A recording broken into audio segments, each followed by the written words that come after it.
മുഗൾ സാമ്രാജ്യത്തിൻ്റെ അധിപനായിരുന്ന ഷാജഹാൻ ചക്രവർത്തി തൻ്റെ അവസാന നാളുകളിൽ തൻ്റെ മകനാൽ ആഗ്ര ഫോർട്ടിൽ തന്നെ തടവിലാക്കപ്പെടുന്നുണ്ട്. പിന്നീടുള്ള 8 വർഷക്കാലം തൻ്റെ ഏറ്റവും പ്രിയപ്പെട്ട പ്രിയതമ കിടന്നുറങ്ങുന്നു.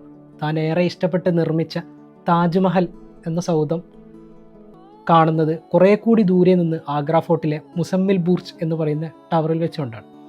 നമ്മളൊന്ന് ആലോചിച്ച് നോക്കണം, ഒരു നാടിൻ്റെ, ഒരു സാമ്രാജ്യത്തിൻ്റെ ഭരണാധികാരി, അദ്ദേഹം തൻ്റെ അവസാന കാലങ്ങളിൽ താൻ ഏറെ ഇഷ്ടപ്പെട്ട് നിർമ്മിച്ച യുനെസ്കോ പട്ടികയിൽ ഉൾപ്പെട്ടിട്ടുള്ള 7 അത്ഭുതങ്ങളിലൊന്നായ താജ്മഹലിനെ കാണേണ്ടി വരുന്നത് കുറേ കൂടി ദൂരെ നിന്നാണ്. ഞാൻ പലപ്പോഴും ആലോചിച്ചിട്ടുണ്ട് ആ നിമിഷം അദ്ദേഹത്തിൻ്റെ മാനസികാവസ്ഥ എന്തായിരിക്കും എന്നുള്ളത്. ഖുർആനിലൊരു വാചകമുണ്ട്, പടച്ചവൻ നമുക്ക് വിധിച്ചിട്ടുള്ളതാണെങ്കിൽ 2 മലകൾക്കിടയിലാണെങ്കിൽ പോലും നമുക്ക് ലഭിച്ചിരിക്കും. പടച്ചവൻ നമുക്ക് വിധിച്ചിട്ടില്ലെങ്കിൽ ചുണ്ടുകൾക്കിടയിലാണെങ്കിൽ പോലും നമുക്ക് ലഭിക്കുകയില്ല എന്നുള്ളത്. അപ്പം thank you so much. Keep smiling by heart, not only by lips.